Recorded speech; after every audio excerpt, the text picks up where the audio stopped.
Kevin Donnelly was the kind of person you noticed without trying. Not because he was flashy or loud, but because there was something quietly deliberate in the way he moved through the world. A subtle attention to detail, the kind of carefulness that made people trust him almost instinctively. At 28, he carried himself with a mix of youthful ambition and a weight that was almost invisible to everyone else. His hair, dark and thick, always combed just so, framed a face that had a kind of openness, soft jawline, eyes that didn't just see people, but seemed to measure them, consider them, understand them in ways that few took the time to notice. He wasn't a man who demanded attention. He simply held it, the way someone does when they're deeply invested in whatever they're doing, wherever they were, whoever they were with. Kevin lived in a modest apartment just off a quiet street in San Jose, California, the heart of what was quickly becoming a hub for the tech world. The year was 1987. Silicon Valley was a hotbed of innovation and ambition, and Kevin, like so many others, was caught in the push and pull between chasing opportunity and keeping his head above water. He worked as a mid-level account manager at a local tech firm, a position that demanded precision, charm, and endless negotiation. He had a routine. Wake up early, make his coffee, catch the bus to work, greet the receptionist by name, greet the security guard by nod, and settle into the day with spreadsheets, phone calls, and endless meetings. He knew how to be seen, but he also knew how to blend in. Friends described Kevin as dependable, quietly funny, and generous in small, thoughtful ways. He remembered birthdays, offered help without hesitation, and carried an almost compulsive sense of responsibility. But beneath that calm exterior, there were pressures few saw. A recent personal loan weighed heavily on him, and a major business deal looming over his head made every day feel a little tighter, a little heavier. He was a man under strain, the kind of strain that didn't always announce itself, but manifested in moments of lingering thought, in the way he sometimes checked his pockets 3 times before leaving the office, in the way he would pace the apartment late at night, running through scenarios in his mind. Kevin had a small circle of friends who he trusted implicitly. Among them was Tom, a co-worker at the tech firm, who often shared a beer with him at the Circuit, a bar not far from downtown San Jose. The Circuit was a classic Silicon Valley haunt, neon lights, a sticky floor that had seen more than its share of spilled drinks, and a jukebox that played everything from classic rock to new wave hits. Kevin liked the place because it was predictable, because it offered a small break from the chaos of the office, and because, occasionally, it allowed him to laugh without thinking about spreadsheets or sales pitches. He wasn't a heavy drinker, never careless with his choices, but he appreciated the quiet escape, the way a couple of hours in the dim light could reset his mind. That evening, like many others, Kevin arrived at the Circuit around 11. He ordered a beer, nodded to familiar faces, and slid onto his favorite stool at the end of the bar. Conversation flowed easily at first. Mundane work talk, jokes about deadlines, teasing about who would leave early. But even in that light-hearted atmosphere, there were small signs of tension. Kevin's gaze lingered longer on the floor than usual. He absent-mindedly fiddled with the cuff of his jacket, and he checked his watch with a frequency that didn't go unnoticed by Tom. There was a burden he carried, subtle but real. The kind that makes a person polite and cordial on the outside while a storm brews silently inside. Kevin's apartment was a reflection of him, organized, orderly, with personal touches that revealed layers of personality. A stack of cassette tapes sat neatly on a shelf, each labeled with care: The Beatles, Fleetwood Mac, Michael Jackson. A few framed photos rested on the mantel. A family portrait from his childhood, a candid shot of him and Tom on a hiking trip, a picture of his mother smiling in the summer sun. Every item seemed intentional, a piece of a larger puzzle that only Kevin fully understood. And yet, even amidst this order, there were hints of imperfection. Papers scattered in small clusters, a desk lamp that flickered intermittently, the faint scent of coffee that lingered because he rarely took the time to clean every corner. His apartment was also a place of careful ritual. Each evening, he would prepare for the next day, laying out clothes, packing his briefcase with precision. Kevin was meticulous about that briefcase. Inside were his work documents, neatly stacked and labeled, his day planner filled with personal notes, contacts, appointments. Everything had its place. Losing it would be unthinkable, and yet there was a tension that evening, almost palpable in the air, as if he was weighing decisions he hadn't yet fully made. He wasn't alone in his stresses, though. Kevin's family, while supportive, were distant geographically. His mother lived several hours away, and while they spoke often, the conversation rarely touched on the pressures he faced daily. He had confided in a few close friends about the loan and the business deal, but always in fragments, in moments between laughter and casual conversation. Kevin carried a weight, yes, but he carried it quietly, a burden he managed with the careful precision that had defined him for years. That night, November 3rd, 1987, Kevin finished his third beer at the circuit. The bar had begun to empty, the usual late-night crowd thinning to a few regulars and the bartender wiping down the counters. He waved at Tom, told him he'd walk a few blocks to his car, and stepped into the cool night air. Outside, the city was quiet. Streetlights cast long shadows, cars hummed softly along the avenues, and the smell of wet asphalt hung in the air after a light evening drizzle. Kevin adjusted his jacket, tucked his briefcase under his arm, and began the short walk toward his Mustang. It was a walk he had taken countless times. The route was familiar. A few blocks past the flickering neon of small shops, a corner where the streetlight buzzed faintly. A crosswalk where he always paused to check for oncoming cars. But there was an unusual hush that night, a subtle feeling that something was different. The kind of sensation that doesn't announce itself in grand gestures, but in the way shadows seem longer, the way the quiet feels almost too complete. Kevin moved forward anyway, methodical, cautious, unaware that this ordinary stroll would become the final chapter of a life that had been lived with quiet care, intelligence, and ambition. By the time he reached his car, a 1982 Ford Mustang, it was just past 1:30 in the morning. Kevin unlocked the door, slid inside, and placed his briefcase carefully on the passenger seat. He reached for the cassette tapes, selecting one to play. But then, nothing, or at least nothing that anyone would understand for decades. Kevin Donnelly vanished. The last image of him, frozen in time, was a man leaning against his Mustang in the dim glow of a streetlight, perhaps adjusting the cassette in the player, perhaps taking a breath, perhaps thinking of the day behind him and the night ahead. No one knew what would happen next. No one would see him again. And so began the mystery that would haunt San Jose, that would puzzle investigators, that would linger in the hearts of his family and friends. A disappearance that seemed both ordinary and impossible. A life interrupted in a place that was, ironically, all about progress and innovation, yet still shrouded in shadows and unanswered questions. The night was quiet in a way that felt unnatural, almost conspiratorial, as Kevin walked the few blocks from the circuit toward his Mustang. The streets glistened with the sheen of rain that had passed hours before, streetlights reflecting off puddles like tiny, distorted stars. Kevin's footsteps echoed softly against the pavement, a rhythmic counterpoint to the hum of distant traffic along the arterial roads leading out of San Jose. He was aware of the late hour, aware that most people had retreated to their homes, aware that the city, despite its reputation for tech and innovation, still had corners where shadows lingered longer than they should.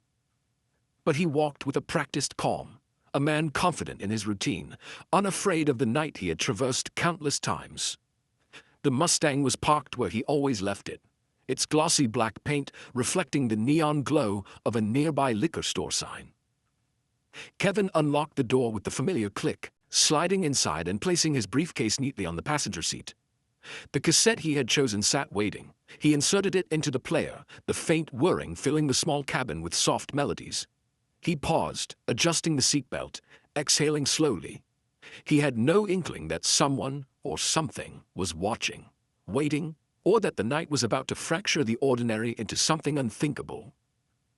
Moments later, a truck driver passing the area reported a figure leaning against a dark sedan pulled over along the freeway on-ramp, arguing with someone inside the vehicle. He didn't stop. He didn't get a license plate. But in his mind, he would later remember the man's posture, the frustration in the gestures, the way tension seemed to hang in the cold night air. It was fleeting, inconclusive, yet it would become one of the few tangible traces of Kevin's last known movements. 3 days later, the Mustang was found. It wasn't abandoned in an alley or a back street where it might be overlooked.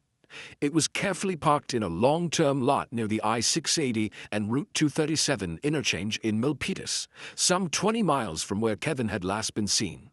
The car was locked, the engine cold, and inside were Kevin's jacket and his cassette tapes, left untouched. The briefcase, which had been so meticulously maintained, was gone from the cabin. Investigators later discovered it discarded in the bushes along the off-ramp, all its contents intact except for the day planner. That planner had been Kevin's lifeline, filled with personal notes, appointments, and contacts, a window into the minutiae of his life, and it was nowhere to be found. The absence of it became the first tangible mystery, a signal that someone, or something, had carefully interfered with the fragments of his life. The initial response from the police was swift but cautious. Officers canvassed the area, interviewing neighbors, bar patrons, co-workers. They collected fingerprints from the Mustang, examined the briefcase, and photographed the scene meticulously. The day planner's disappearance became an immediate focal point. How could someone meticulously go through Kevin's briefcase and remove just that item? And why? Was it a personal vendetta, a calculated theft, or something darker? Something the city's bright lights and technological promise couldn't illuminate. Friends and family were called in, their faces etched with confusion and fear. Tom, Kevin's coworker, recounted the last moments at the circuit with painstaking detail, the way Kevin had hesitated before leaving, the brief exchange about walking to his car, the faint unease he hadn't recognized at the time. His descriptions were precise because, in moments like this, memory sharpens in strange ways, clinging to the minutiae that might later unlock understanding. Kevin's apartment was searched thoroughly. There were no signs of forced entry, no struggle, no hint that he had left against his will from the space he considered safe. The meticulous order of his life suggested that whatever had happened had occurred beyond the confines of his home, somewhere along those few short blocks, somewhere in the shadows of a city that was growing too fast for its own calm. The investigation quickly turned to the financial pressures Kevin had been under. Police discovered that he had taken out a substantial personal loan and that his work obligations involved high-stakes deals that, if mishandled, could have serious consequences. Was this disappearance connected to financial desperation? Was Kevin's meticulous nature a mask hiding a plan to escape his mounting stress? Or was someone else orchestrating the vanishing act, manipulating the circumstances around him? Each theory was plausible, yet none offered a definitive answer. Media coverage began to grow. Newspapers ran small articles with Kevin's photo, a young man with earnest eyes and a neat haircut, appealing for tips for any shred of information. The moniker, Freeway Phantom, began circulating after news outlets described the strange circumstances surrounding the location of his abandoned car and briefcase. There was an eerie poetry to the nickname. The idea of a man, seemingly swallowed by the very roads he had known so well, vanished without a trace. It captured the imagination of the community, who, despite living in a bustling tech hub, were unsettled by how easily someone could disappear from the places they thought were safe. Yet, despite media attention and law enforcement efforts, leads began to dry up. The truck driver's sighting remained frustratingly vague. No witnesses came forward with clarity.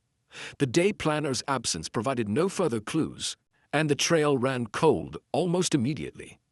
Detective reports noted the precision with which Kevin's possessions were handled, the absence of forced entry, and the careful placement of the Mustang and briefcase.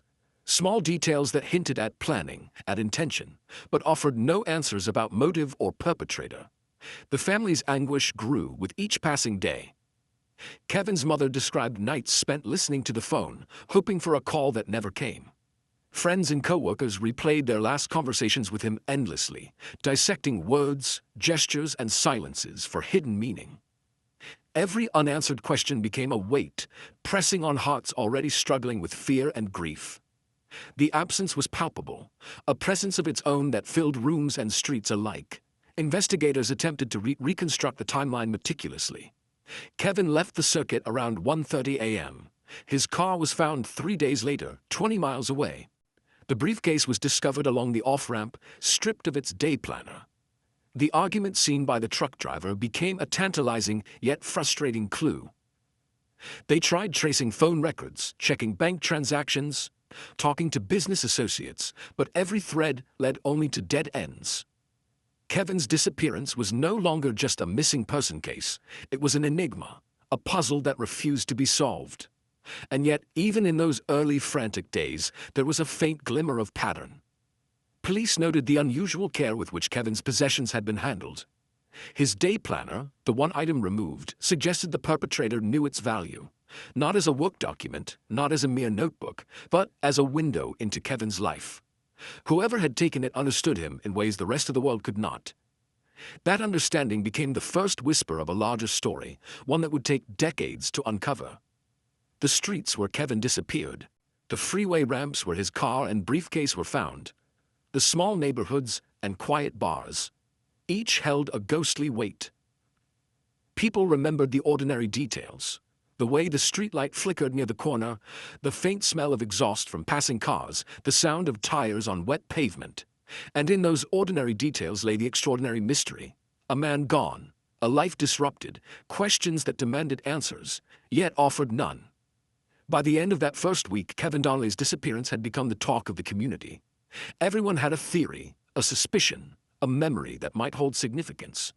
Yet, for all the attention, the truth remained elusive, concealed by distance, by time, and by the careful actions of someone who had ensured that Kevin's ordinary evening ended in the most extraordinary of absences. The foundations of a cold case were laid in those first days. Meticulous evidence collection, witness statements, media coverage, and the slowly growing realization that what had happened to Kevin was neither random nor easily explained. It was deliberate, calculated, and it would haunt those who sought answers for years to come. The investigation into Kevin Donnelly's disappearance began with urgency, but as days turned into weeks, urgency collided with frustration. Detectives arrived on the scene like clockwork, notebooks in hand, radios humming, yet each step revealed how little they truly had to work with. The Mustang, though found locked and intact, yielded only faint fingerprints, none of which provided clarity. The briefcase, recovered from the bushes, offered its own enigma. Every document neatly stacked, every folder in order, except for the day planner, missing as if someone had intentionally erased the most intimate map of Kevin's life. The planner's absence was not just a clue. It was a message, intentional and chilling. Investigators began interviewing Kevin's co-workers first. Tom recounted their last night at the circuit in painstaking detail. His voice carried the nervous tension of someone who had been replaying the moment endlessly, trying to catch what he might have missed. He seemed distracted, Tom said. But that was Kevin. He always thought about work. He always had a lot on his mind. Every word was examined, every pause noted. Detectives wanted to understand not just Kevin's actions, but the person he was, the routines, the habits, the stresses that might hint at why he disappeared. Financial records became another focal point. Kevin's recent loan, the pressure to close a critical business deal, the mounting stress from deadlines, all painted a picture of a man under strain. Detectives explored the possibility that Kevin might have planned to disappear, that perhaps he had orchestrated his own vanishing act to escape debts or obligations. But nothing in his behavior suggested premeditation of that magnitude. His apartment was untouched, his Mustang was left behind, and friends insisted he had no history of fleeing or reckless decisions. It was a possibility, but a thin one. Witnesses were canvassed with methodical precision. The truck driver's sighting of a man arguing with a passenger in a dark sedan became a tantalizing thread. The description matched Kevin's build, his jacket, his briefcase, but without a license plate, a clear identification, or corroborating evidence, the sighting remained frustratingly inconclusive. Detectives followed every lead, tracing the driver's route, checking surveillance cameras at nearby businesses. Though in 1987, surveillance was sparse, grainy, and rarely helpful. Each dead end deepened the mystery. The media descended on the case almost immediately. Newspapers ran stories under headlines designed to capture the tension. Silicon Valley Man missing, mystery of the freeway phantom. The nickname, coined by reporters, stuck, painting Kevin's disappearance as both enigmatic and eerie. Local radio stations discussed theories on air. Listeners called in with tips, some credible, some desperate, and some outright false. Yet the media attention had its own effect. The community became hyper-aware, watching streets, noticing strangers, scrutinizing every detail. While helpful in raising awareness, it also added pressure to detectives already facing an elusive puzzle. Family members struggled with their own anguish. Kevin's mother drove into San Jose to visit the apartment, wandering through the rooms as if hoping the familiar surroundings might whisper a clue. She touched the mantel, rearranged the photos, and held her son's jacket in her hands. Every moment was a confrontation with absence, the unbearable weight of not knowing. Friends combed through memories, replayed last conversations, and tried to reconstruct the hours leading up to the disappearance with the precision of amateur detectives. Because for those closest to Kevin, doing nothing was unbearable. Detectives pursued the idea of a stranger encounter, an opportunistic crime, a mugging gone wrong. The locations of the car and briefcase suggested planning, yet there was no sign of violence on Kevin's person, no report of a struggle in the parking lot. If it were a random attack, why the careful placement of his possessions? Why the selective removal of only the day planner? Each hypothesis seemed to collapse under scrutiny, leaving investigators circling back to the one fact that refused to shift. Kevin Donnelly had vanished without a trace. As the investigation continued, law enforcement widened the search.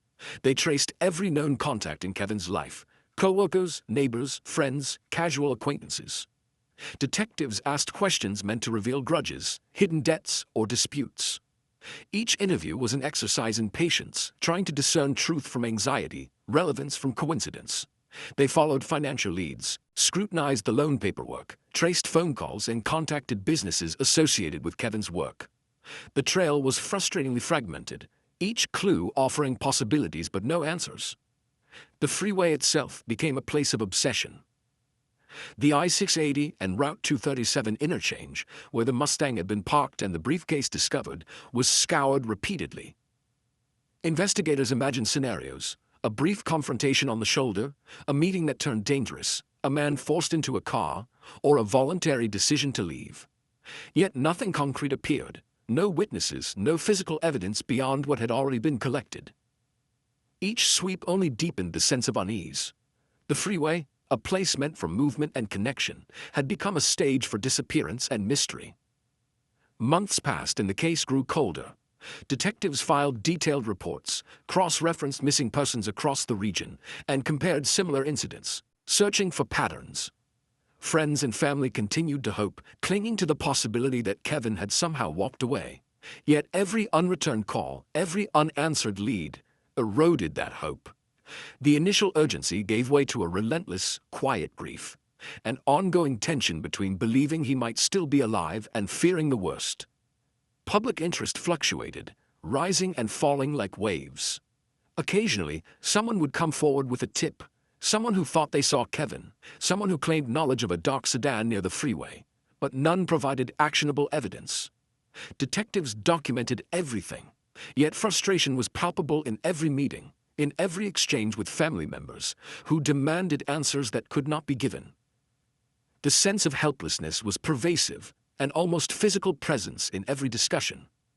Kevin's apartment remained frozen in time, a shrine to both memory and mystery. Friends occasionally visited, as though touching the familiar objects might provide insight.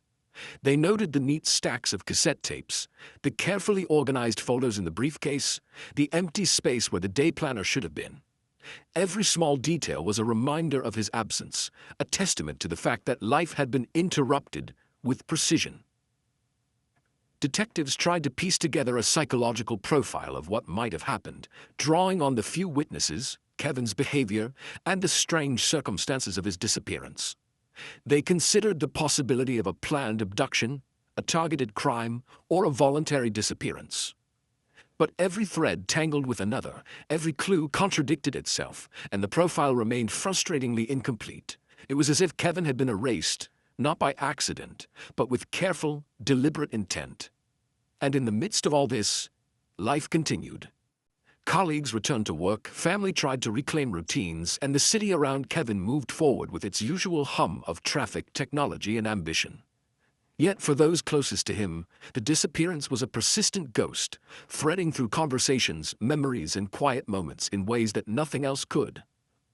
Each unanswered question became a small wound, open and raw, a constant reminder that Kevin Donnelly, a man known for his meticulousness and careful life, had vanished into the ordinary night, leaving behind only questions, shadows, and the faint, unrelenting echo of absence.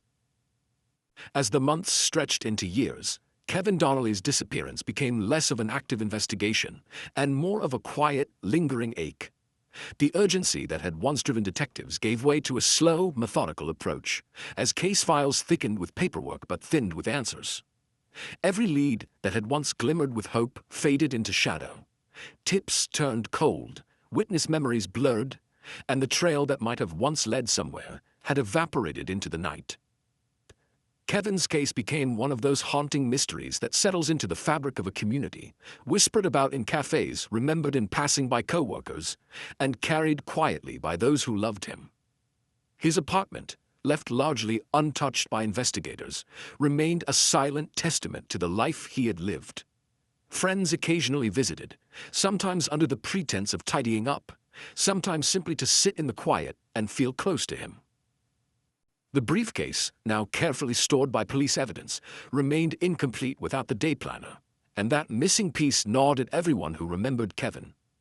There were moments when people half expected him to return, to walk through the door and laugh at how much effort had gone into worrying. But that moment never came. Detectives revisited the case periodically, as was standard with long-term missing person files, but each review seemed to deepen the sense of futility. The Mustang, carefully catalogued and stored, had yielded every piece of evidence it could. Witness statements had been recorded, tip lines exhausted, and yet no new clues emerged. The truck driver's sighting of Kevin, arguing with a stranger, remained a tantalizing mystery, significant, but ultimately unprovable. Every lead had its limits, every theory its flaws, and as the 1980s gave way to the 1990s, Kevin's disappearance took on a new form. The unresolved, gnawing weight of a life interrupted. Family members aged under the strain of not knowing. Kevin's mother, once filled with optimism that her son might still be found, now carried a grief that was both persistent and ambiguous. Each birthday, each holiday, each routine event was shadowed by absence. Friends who had once joked with Kevin in the corridors of the office or at the circuit now quietly avoided conversations about him, not out of forgetfulness, but because the topic had become unbearable. The emotional weight of unanswered questions settled like dust over the lives of everyone connected to him. And yet, life had to go on. Workplaces evolved, new faces replaced old co-workers, and the city itself changed, growing larger, faster, and more technologically advanced. Silicon Valley in the 1990s was a different world than the one Kevin had navigated. The streets were busier, the traffic heavier, the glow of computer screens now dominating offices rather than the hum of typewriters and telephones. But in the midst of this transformation, the ghost of Kevin's disappearance lingered, a reminder that even in a place defined by progress, some mysteries resist resolution. For the detectives who had worked the initial case, Kevin's disappearance was a mark on their careers, a reminder of the limitations of their craft. They revisited the files, analyzed old evidence, and debated the possibilities endlessly in precinct rooms and quiet offices. The absence of surveillance footage, the lack of physical evidence, and the fleeting witness sighting created a frustrating puzzle. They spoke of Kevin not as a missing person, but almost as a presence, a force that demanded attention, despite the impossibility of understanding him. The frustration of unresolved cases has a way of lingering, embedding itself in the routines of investigators in ways that few outsiders notice. The briefcase and the Mustang became symbolic, almost ritualistic in the minds of those following the case. They were tangible reminders that Kevin had existed, that he had lived and worked and planned in a meticulous, thoughtful way. Yet these objects also represented mystery and loss, the fragments of a life left incomplete, a story with missing pages. Investigators and family alike pored over the details repeatedly, hoping for patterns, hoping for connections that might have been overlooked in the initial chaos of the investigation. Years passed, and the city itself seemed to move around the mystery. Streets were repaved, buildings replaced old storefronts, and new generations of Silicon Valley residents had no memory of Kevin Donnelly at all. Yet for those who had known him, who had loved him, or who had glimpsed the enigma of his final night, time did not heal. It only made the unanswered questions louder, more pressing, more impossible to ignore. The cold case gained an almost mythical reputation among local law enforcement. Kevin became the archetype of the disappeared professional, someone meticulous, careful, and grounded, yet someone who could vanish without a trace. His story was revisited during their department trainings, cited as a reminder of how quickly evidence can fade, how eyewitnesses can become unreliable, and how even the most ordinary routines can mask extraordinary danger. Each new detective who inherited the case felt the weight of expectation of history, of a life that demanded justice but had been denied it for decades. For Kevin's friends, the absence became a silent companion. Conversations about him were whispered, memories relived, and anniversaries of his disappearance marked with quiet reflection rather than celebration. Tom, the co-worker who had last seen him alive at the circuit, occasionally drove past the streets where Kevin had walked, recalling the echoes of laughter, the rhythm of footsteps, the gestures that had now taken on a poignancy that time could not diminish. Each recollection carried the same painful weight. Kevin was gone, and no one knew why. And yet, even in these years of quiet despair, small threads of hope remained. Occasionally, someone would remember a detail, an out-of-place car, a fleeting glance, a conversation half-remembered, and detectives would reopen files, re-examine the evidence, hoping that technology or circumstance might finally illuminate the shadows. The missing day planner, the carefully abandoned Mustang, the sighting on the freeway, all continued to spark curiosity even if answers remained elusive. The city itself changed around the mystery. Silicon Valley's rise to prominence brought with it more sophisticated technology, more advanced investigative tools, and a culture that prized innovation. Yet the very advancements that made life faster, brighter, and more connected did nothing to solve Kevin's disappearance. The contrast between the city's progress and the static nature of the case became a haunting element of the story. A man vanished in a time of flux, leaving only questions in a place defined by answers. Family, friends, and investigators alike began to learn to live with absence, not with peace, but with a tense, persistent awareness that life and death were not always cleanly resolved. Kevin's disappearance was a wound that refused to close, a story paused mid-sentence, a life meticulously lived and suddenly interrupted. The emotional toll was enormous, sleepless nights, recurring dreams, the mental energy spent in endless speculation. Yet for those who loved him, letting go was impossible. They continued to hope, continued to look, and continued to remember, even as decades passed. By the time the 1990s were giving way to the new millennium, Kevin Donnelly's case had become a symbol of the unresolved, a testament to the limitations of human understanding. It was a story of ordinary streets, ordinary routines, and extraordinary mystery. The freeway phantom, as the press had dubbed it, lingered as a presence in memory, a figure whose disappearance defied reason, yet demanded reflection. And while the city moved on, the questions about what had truly happened that night, the confrontation by the freeway, the disappearance of the day planner, the careful abandonment of possessions, remained, stubbornly, almost defiantly, unanswered. And so the story rested in this long, unbroken tension, a case suspended in time. Kevin's absence became a constant companion, shaping the lives of everyone connected to him, challenging investigators to innovate, inspiring family and friends to endure, and haunting the city streets that had witnessed his final enigmatic night. For decades, it seemed, the mystery would remain intact, silent yet ever-present, waiting for the moment when technology, persistence, or luck might finally lift the veil. For decades, Kevin Donnelly's disappearance had remained a ghost haunting the streets of Silicon Valley. The Mustang, the briefcase, the missing day planner. Every clue had been meticulously catalogued, yet they had led nowhere. But the relentless passage of time, combined with advances in forensic science and digital investigation, began to shift the possibilities. By the late 2000s, techniques that had been science fiction in 1987 were now available, offering glimpses of hope for a case that had long languished in shadow. Detectives who had inherited Kevin's case revisited every piece of evidence. The Mustang, stored carefully in an evidence lot for years, was re-examined. Fingerprints that had once seemed inconclusive were sent through modern processing techniques, capable of detecting minute residues invisible to previous methods. The briefcase, too, was scrutinized again under newer forensic lights, revealing subtle traces of DNA that had previously gone unnoticed. Each discovery was incremental, a slow and painstaking accumulation of possibility.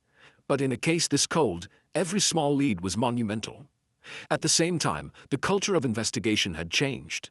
Digital records, genealogical databases, and the ability to cross-reference decades of information created tools previously unimaginable. Investigators began to explore the traces left in Kevin's personal life.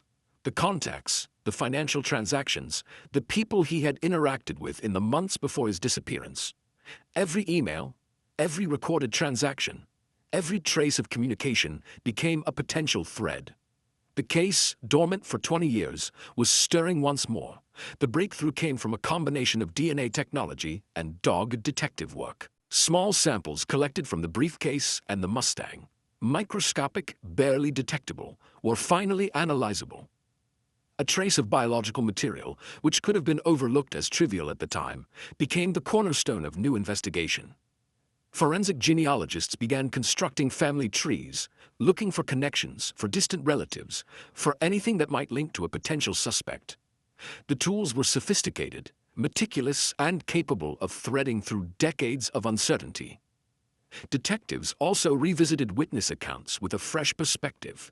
The truck driver who had seen a man arguing with a stranger near the freeway exit, whose memory had been vague and fragmented, was re-interviewed. Using new cognitive techniques designed to enhance recall, investigators were able to piece together a more detailed timeline of that night. The truck driver's description, combined with the forensic data, created a faint but unmistakable pattern. One that suggested Kevin had been forcibly intercepted, not by a random stranger, but by someone who understood the stakes, someone who had followed his routines and movements with care. As the investigation deepened, the focus shifted from randomness to intent. The meticulous handling of Kevin's possessions, the selective removal of the day planner, the careful placement of the Mustang, all pointed toward premeditation. It was no longer plausible to consider the disappearance accidental or coincidental. Someone had orchestrated the event, understood Kevin's habits, and executed a plan with precision. And for the first time in decades, investigators had the tools to start unraveling it. The family, long accustomed to living in uncertainty, were brought into the loop with cautious optimism. Kevin's mother, now older and more frail, was hesitant to hope, fearing that each surge of promise would collapse under disappointment. Friends and co-workers followed updates cautiously, aware that the case had been cold for too long to expect a straightforward resolution. Yet, even in this tentative hope, there was an energy that hadn't existed in decades, a sense that justice, long deferred, might finally be within reach. Modern investigators also began cross-referencing other unsolved cases in the region, searching for patterns of behavior, vehicle sightings, and other anomalies that might connect Kevin's disappearance to a larger network. The freeway, the same place where the Mustang had been abandoned, was no longer just a site of mystery, but a potential hub of clues.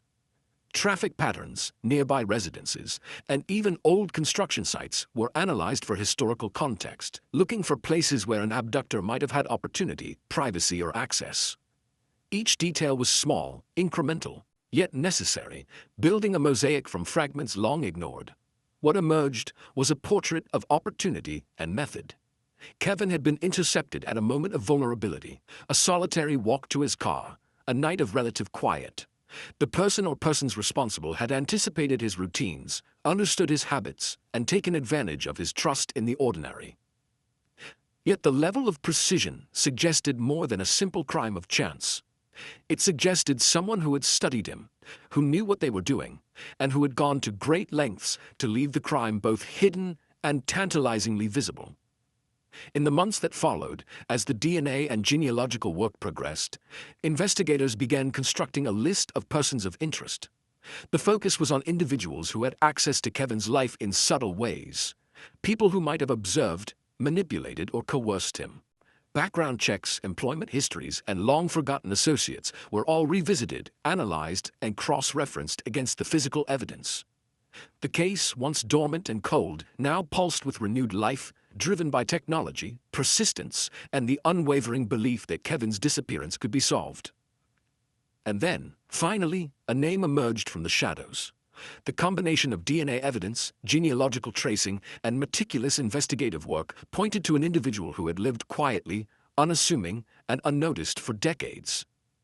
A normal man by all appearances ordinary, whose life intersected with Kevin's in ways that, at the time, seemed mundane, but in retrospect were terrifyingly deliberate. The discovery was a moment of shock, but also of profound relief for investigators who had spent years wrestling with the impossibility of the case. For Kevin's family, the revelation was almost surreal.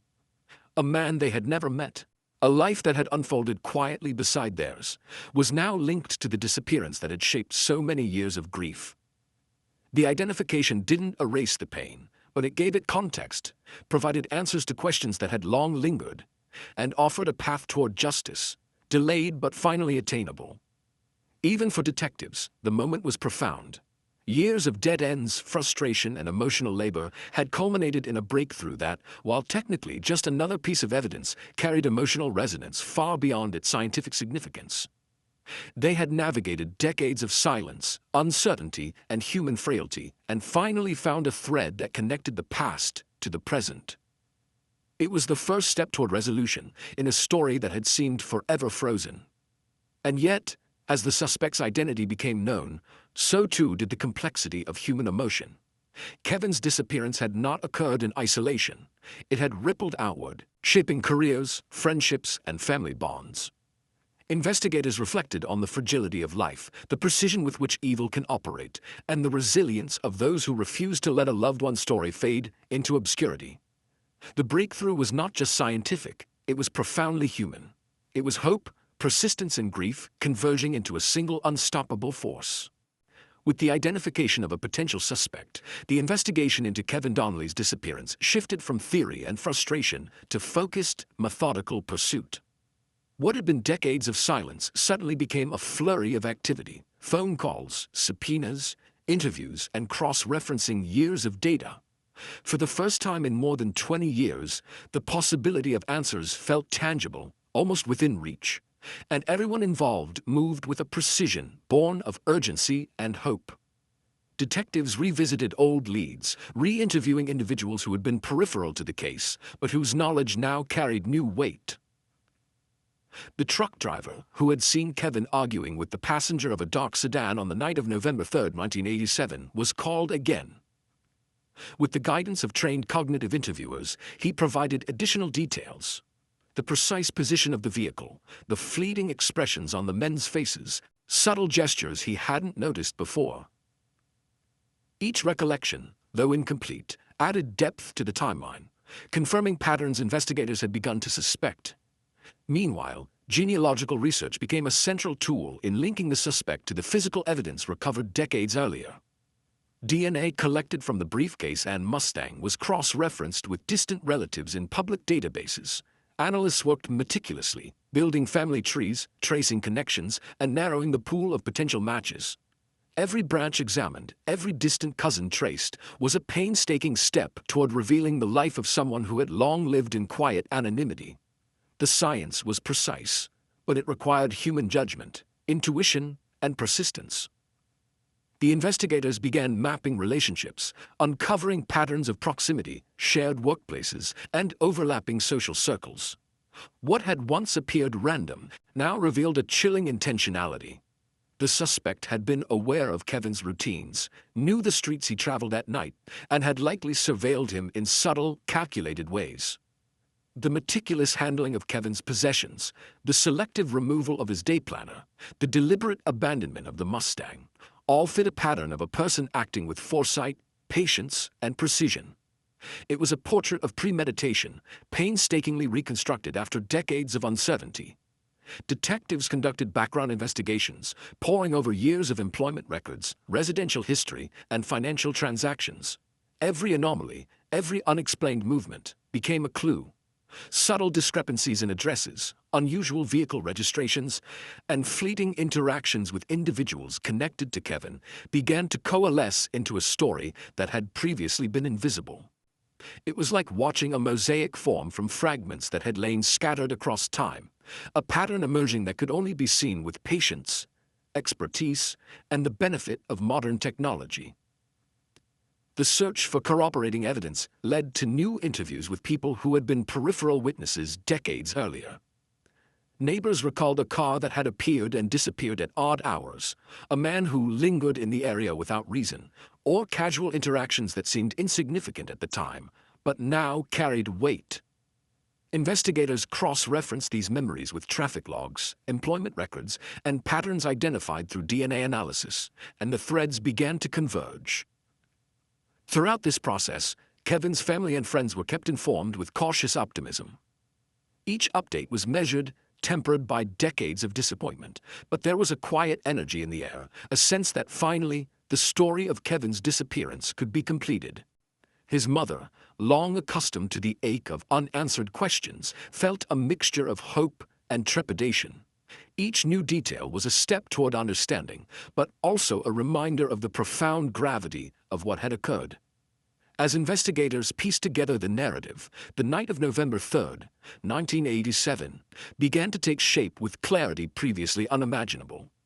Kevin had left the circuit around 1:30 a.m., walking the familiar blocks to his Mustang. The truck driver's sighting confirmed a brief confrontation with the suspect near a dark sedan along the freeway exit. Evidence suggested that Kevin had been intercepted and his possessions carefully manipulated, signaling a calculated effort to erase his presence while leaving traces that were subtle enough to avoid immediate detection. The day planner's disappearance became a focal point in constructing motive and method. Forensic specialists theorized that the selective removal of that single item indicated knowledge of Kevin's routines, personal life, and contacts. The suspect had likely studied him, understood his patterns, and acted with the precision of someone who had waited years for the right opportunity. Each missing detail was intentional, part of a larger plan that was only now coming into focus through a combination of science and intuition. Investigators then turned their attention to the broader network surrounding Kevin and the suspect. They traced phone calls, analyzed financial records, and examined historical employment ties. The connections revealed a web of interaction that had previously been invisible. Overlapping work schedules, shared acquaintances, and fleeting encounters that had seemed coincidental but now hinted at something more sinister. Each step of this painstaking process brought the narrative closer to resolution, filling gaps in the timeline and illuminating patterns that had once been hidden by decades of distance and uncertainty. In the background, detectives worked tirelessly to prepare a case that could withstand scrutiny in court. Every piece of evidence was documented, every witness carefully prepared, and every link between the suspect and Kevin meticulously traced.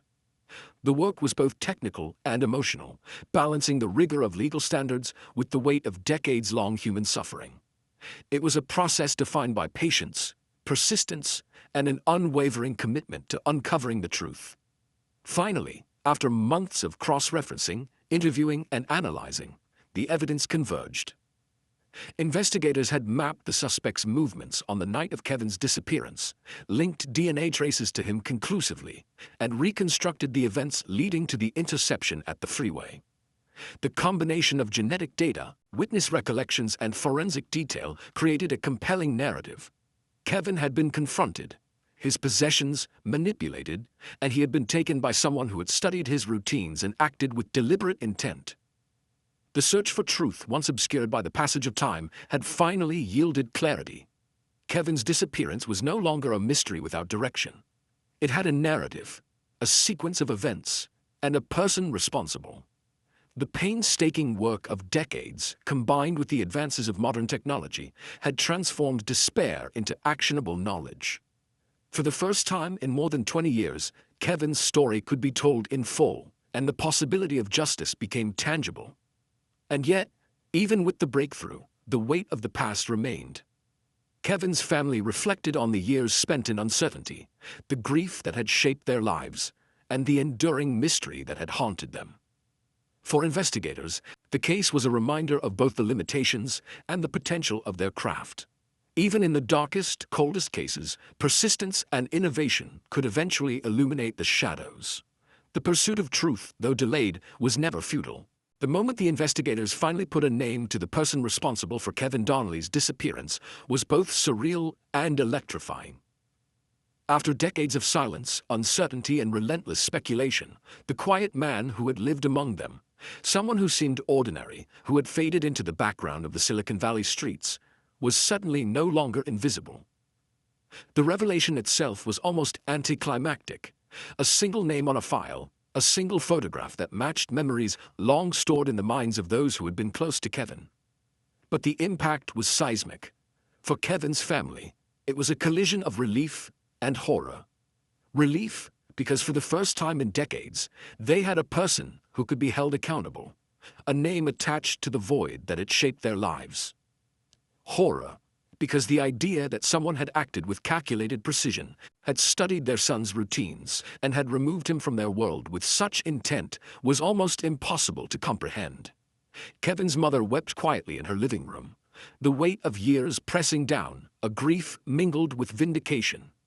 She could finally direct her pain toward truth rather than uncertainty. The arrest itself was conducted with meticulous planning. Detectives coordinated surveillance, waiting for the suspect to reveal himself through routine movements, gathering the final evidence needed to make the case ironclad. The man, whose life until that moment had appeared ordinary, family, work, social routines, was taken into custody with quiet efficiency. There was no dramatic confrontation, no chase through the streets. Instead, the arrest was clinical, deliberate, and precise. Yet even in its quiet, it carried the gravity of justice finally asserting itself. Neighbors and co-workers who had seen him over the years reacted with disbelief. How could someone who appeared so normal, so integrated into daily life, harbor the capability for such a crime? The psychological dissonance was staggering.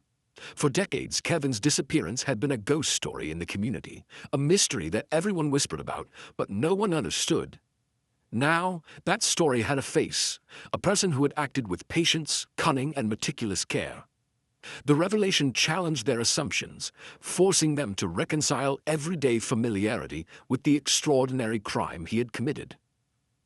Law enforcement officials moved quickly to gather testimonies and construct a narrative that would hold in court. Every piece of evidence collected over decades, the DNA from the briefcase and Mustang, the witness recollections, the genealogical mapping, was now interwoven into a coherent story. The suspect's own history, carefully documented and cross-referenced, revealed patterns of proximity and surveillance that were chilling in their precision. It became clear that this was not a crime of opportunity. It was a crime of calculation. For Kevin's friends, the news was almost impossible to process. Tom, who had last seen Kevin at the circuit in those final hours, recalled the night with fresh clarity. He replayed conversations, gestures, and even the smallest behavioral details that had seemed insignificant at the time. Each memory now carried new weight, illuminated by the knowledge of what had truly happened. The relief of having answers was tempered by the horror of realizing the deliberate cruelty behind the act. The community watched closely as law enforcement prepared for the next steps. Media coverage surged again, but this time with a tone of resolution. Headlines now emphasized justice rather than mystery. Suspect arrested in 1987 cold case disappearance of Silicon Valley professional. The nickname Freeway Phantom, once a haunting marker of uncertainty, now carried a different weight. It was a story that had lingered for decades, finally finding its human antagonist, its resolution anchored in evidence and tenacity. Inside the interrogation rooms, the suspect was questioned methodically. Detectives laid out the timeline, the evidence, and the logic of their case. The man's initial reaction was calm, almost detached, a demeanor that some interpreted as shock, others as calculated reserve. Yet with each confrontation with the facts, the DNA match, the forensic reconstruction of the night, the corroborating witness statements, the narrative became undeniable. He had acted with intent, and the meticulous planning of decades earlier now stood exposed under the scrutiny of modern investigation. The arrest and initial questioning also forced a confrontation with decades of lost time. For Kevin's family, it was a moment of reckoning. The years of grief, unanswered questions, and imagined scenarios could now be replaced with facts. For investigators, it was a vindication of persistence, patience, and the evolution of science and law enforcement techniques. And for the community, it was a dramatic shift from fear, speculation, and uncertainty to a complex understanding of how a crime, seemingly erased by time, could be revealed. The emotional impact was profound and multidimensional. Kevin's mother struggled with a mixture of sorrow and relief, mourning not just the act itself, but the decades spent wondering if he might still be alive. Friends relived old anxieties, guilt, and confusion, reflecting on the missed signs, the casual interactions that in hindsight might have held significance. Detectives, many of whom had worked on the case for decades, felt the culmination of years of frustration, fatigue, and dedication. Each person connected to the case processed the revelation in a different way, yet all shared a deep recognition of the gravity of what had finally come to light. Media attention focused not only on the arrest, but also on the painstaking journey that had led to it. Journalists recounted the decades of unanswered questions, the painstaking forensic work, and the quiet, relentless dedication of investigators who refused to let Kevin's story fade. The arrest itself was almost secondary to the narrative of persistence, the triumph of science, diligence, and human resolve over time, uncertainty, and mystery.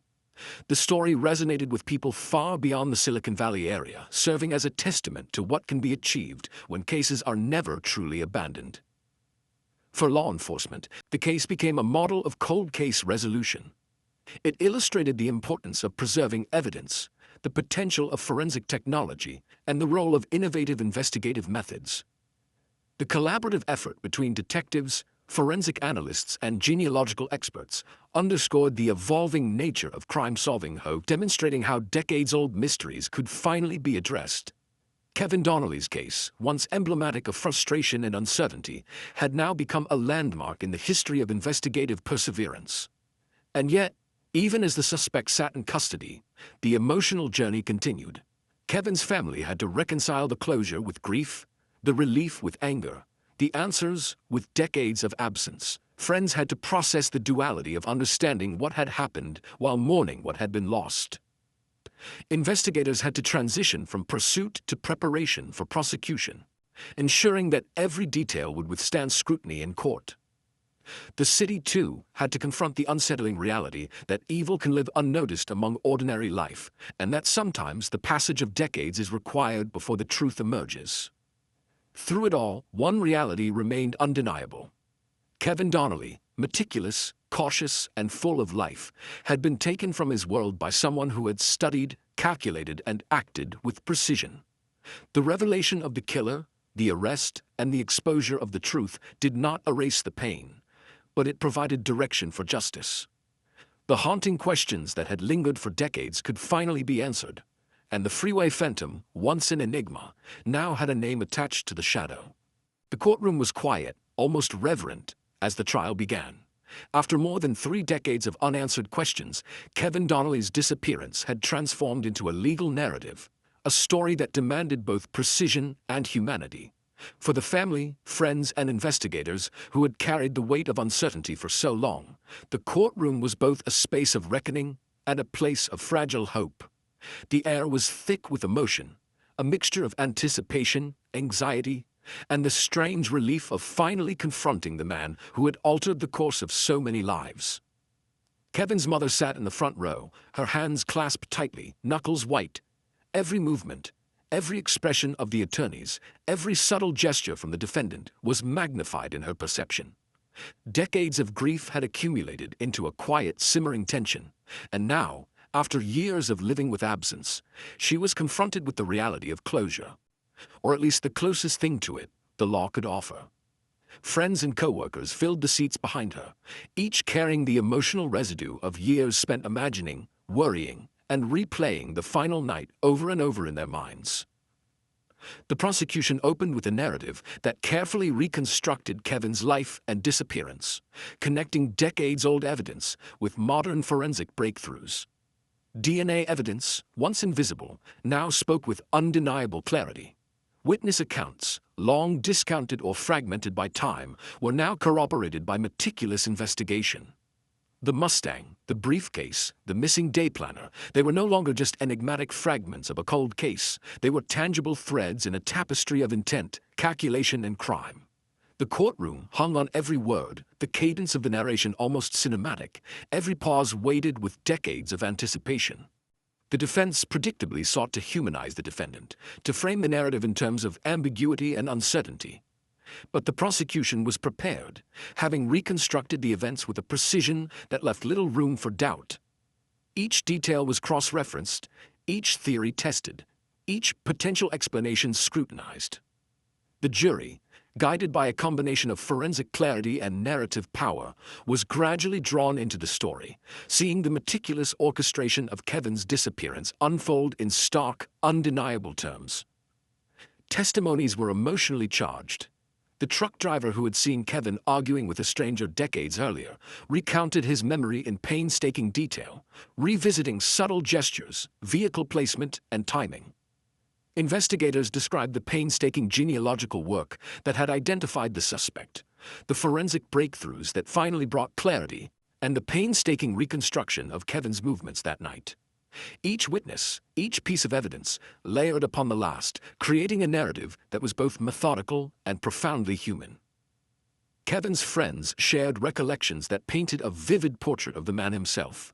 Meticulous, thoughtful, cautious, yet full of life and warmth. They spoke of routine office humor, the rhythm of small habits, and the subtle quirks that made Kevin more than just a missing person. He was a real presence, someone who had been part of their everyday lives. Their testimonies transformed abstract evidence into a tangible human story, reminding the courtroom of the person behind the forensic data. Family testimony was especially poignant. Kevin's mother described the years of uncertainty, the holidays marked by absence, and the quiet despair of birthdays that passed without her son. She spoke not only of loss, but of the decades-long effort to preserve memory, to hope for justice, and to endure in the face of uncertainty. Her words, measured but deeply emotional, underscored the human cost of the crime, the lasting impact on those who loved Kevin, and the moral weight of finally seeing the perpetrator brought to account. The trial proceeded with careful examination of evidence, the DNA match, forensic analysis of the briefcase and Mustang, and the corroborated witness accounts left little room for doubt. The selective removal of Kevin's day planner, the manipulation of his possessions, and the evidence of premeditation painted a picture of calculated intent. The jury absorbed the narrative, moving from uncertainty to clarity, and slowly the story of Kevin's disappearance transformed from decades-long mystery to legal fact. Emotion permeated the courtroom, even in procedural moments. The slow turning of pages in exhibits, the pauses before testimony, the subtle exchanges between attorneys, all carried the weight of decades. For the family, it was a simultaneous confrontation and vindication, a tangible acknowledgement of the suffering, the unanswered questions, and the quiet perseverance that had characterized their lives since November 3, 1987. The trial was more than a legal proceeding. It was a reclamation of Kevin's story, a restoration of narrative, and a confrontation with truth. The verdict, when it finally came, was met with a mixture of relief, exhaustion, and solemn reflection. Guilty. The word echoed with decades of anticipation, a closure that had been deferred but not denied. Kevin's mother wept quietly, a mixture of sorrow and vindication, while friends hugged, some crying, some holding each other in silent acknowledgement of a journey that had finally reached resolution. Investigators allowed themselves quiet satisfaction, recognizing that the persistence, the innovation, and the unwavering commitment had led to justice, even decades later. Media coverage reflected the gravity of the case, emphasizing not only the resolution, but the decades-long dedication of investigators and the resilience of the family. The nickname Freeway Phantom, once emblematic of mystery and despair, was now a historical footnote, a symbol of persistence finally meeting truth. Journalists highlighted the evolution of investigative techniques, the power of forensic genealogy, and the importance of never abandoning a case, no matter how cold it seemed. Kevin's story, once frozen in uncertainty, had been restored in narrative, fact, and justice. Even with the verdict, the aftermath was complex. Kevin's family began the slow process of emotional reconstruction, honoring his life while processing the years of absence. Friends reflected on lost time, the moments they might have shared, and the small ways in which his absence had shaped their lives. Investigators transitioned from active pursuit to reflection, recognizing that while the legal process was complete, the human impact of decades of mystery was enduring. The resolution, though definitive, was layered with nuance, emotion, and reflection. In the weeks following the trial, Kevin's story became a touchstone for reflection. The narrative of disappearance, investigation, and eventual resolution highlighted the intersection of human persistence, technological advancement, and emotional resilience. It reminded the community, the family, and the world that justice, though sometimes delayed, is never impossible when dedication meets innovation. Kevin Donnelly, meticulous, cautious, and vibrant, had been lost, but his story, long silenced, had finally found its voice. And in the quiet spaces that followed, the empty apartment, the long streets near the freeway, the silent Mustang, there was a sense of closure, fragile but undeniable. Decades of uncertainty, grief, and speculation had been replaced by clarity, truth, and accountability.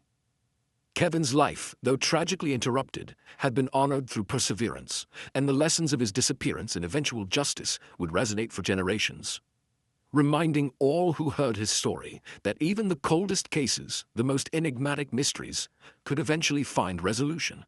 Even after the verdict, even after the courtroom emptied and the news crews departed, the story of Kevin Donnelly continued to resonate. For his family, the relief of justice was intertwined with decades of grief, the quiet ache of lost years, and the small, irreplaceable moments that would never return. The truth finally revealed did not undo the absence, but it gave it shape, form, and recognition. For the first time in over 30 years, the void left by Kevin's disappearance could be confronted, not with speculation or fear, but with clarity and understanding. Kevin's friends and coworkers reflected on his life with renewed appreciation. They shared stories of his meticulous nature, his quiet humor, and the small ways he had touched their lives. Memories once tinged with uncertainty were now solidified in narrative. Every office joke, every late-night walk to the Mustang, every cassette tape carefully selected for his evening drive became part of a story that had been restored from fragments, pieced together with patience, science, and human tenacity. Kevin, once defined by absence, was now defined by the fullness of his presence. Investigators, too, reflected on the journey. The case had spanned decades, testing patience, persistence, and belief in the power of law enforcement. It had been a case defined by frustration, dead ends, and elusive leads, yet it had also demonstrated the profound potential of innovation and dedication. DNA analysis, genealogical research, witness reevaluation, and forensic technology, tools that were once unimaginable, had converged to illuminate a crime that had long remained hidden. The investigation was a testament not only to the evolution of science, but to the unwavering human commitment to truth. The case also became a point of reflection for the broader community. The streets of Silicon Valley, once haunted by the unknown of Kevin's disappearance, now carried the weight of awareness and the reminder that ordinary appearances could mask extraordinary darkness. Residents recalled the nickname Freeway Phantom, once a symbol of mystery and fear, now as a marker of human resilience, the patience of a community, the diligence of investigators, and the power of persistence over time. Kevin's story became a cautionary tale and an emblem of hope simultaneously. For Kevin's mother, the legacy of her son became a mixture of grief and quiet pride. She had lived with uncertainty for decades, navigating holidays, birthdays, and anniversaries marked by absence. Yet now, the culmination of justice and truth offered a form of solace. She could finally honor her son's life openly, celebrate the man he had been, and direct her grief with purpose rather than ambiguity. The story of Kevin's life and disappearance became a lens through which she could process decades of loss, guided by the knowledge that the search for justice had not been in vain. Friends, too, found ways to commemorate Kevin.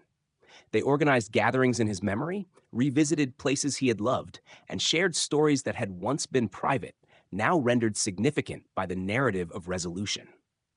The Mustang, once abandoned and enigmatic, became a symbol of both tragedy and endurance, a tangible reminder of a life interrupted but never forgotten. Kevin's day planner, long missing, had sparked decades of investigation and speculation, and its absence now served as a symbol of how meticulous planning and unforeseen events could shape the course of countless lives. The resolution of the case also carried broader implications for law enforcement and forensic science. Kevin Donnelly's disappearance highlighted the importance of preserving evidence, the potential of genealogical databases, and the evolving capability of DNA analysis. It became a teaching case, demonstrating how persistence, creativity, and scientific advancement could intersect to bring clarity to even the coldest mysteries. Investigators who had long struggled with dead ends took pride not in the drama of the arrest, but in the quiet victory of truth, the relentless pursuit of facts, patience over decades, and the refusal to let a case remain unresolved. Yet the case also reminded everyone involved of the fragility of life and the profound consequences of human action. Kevin had been meticulous, cautious, and aware, yet even these qualities had not shielded him from the calculated malice of another. The story underscored that ordinary routines, everyday movements, and seemingly insignificant choices can intersect with unforeseen danger. The cautionary elements of Kevin's disappearance became part of the communal reflection, a quiet acknowledgement of how lives can be altered in an instant and how the echoes of crime can ripple across decades. In the aftermath, Kevin's story became more than just a case. It became a narrative of resilience, a lesson in the enduring power of investigation, and a testament to the human capacity for patience and hope. The family, the friends, and the investigators had all been changed by the journey. Grief had been transformed into understanding, frustration into resolution, and absence into narrative. Kevin's life, once defined by sudden disappearance, had been reclaimed in memory, in evidence, and in the hearts of those who had waited so long for answers. Even for the town, the story remained a touchstone. The highways, the streets, the neighborhoods where Kevin had lived and disappeared carried new meaning. The nickname Freeway Phantom, once a shadow over the community, had evolved into a symbol of endurance. The reminder that even when justice seems delayed, it can arrive with precision, clarity, and profound human impact.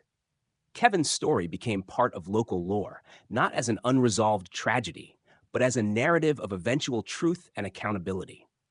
Ultimately, Kevin Donnelly's legacy is complex, intertwined with sorrow, resilience, and the triumph of persistence.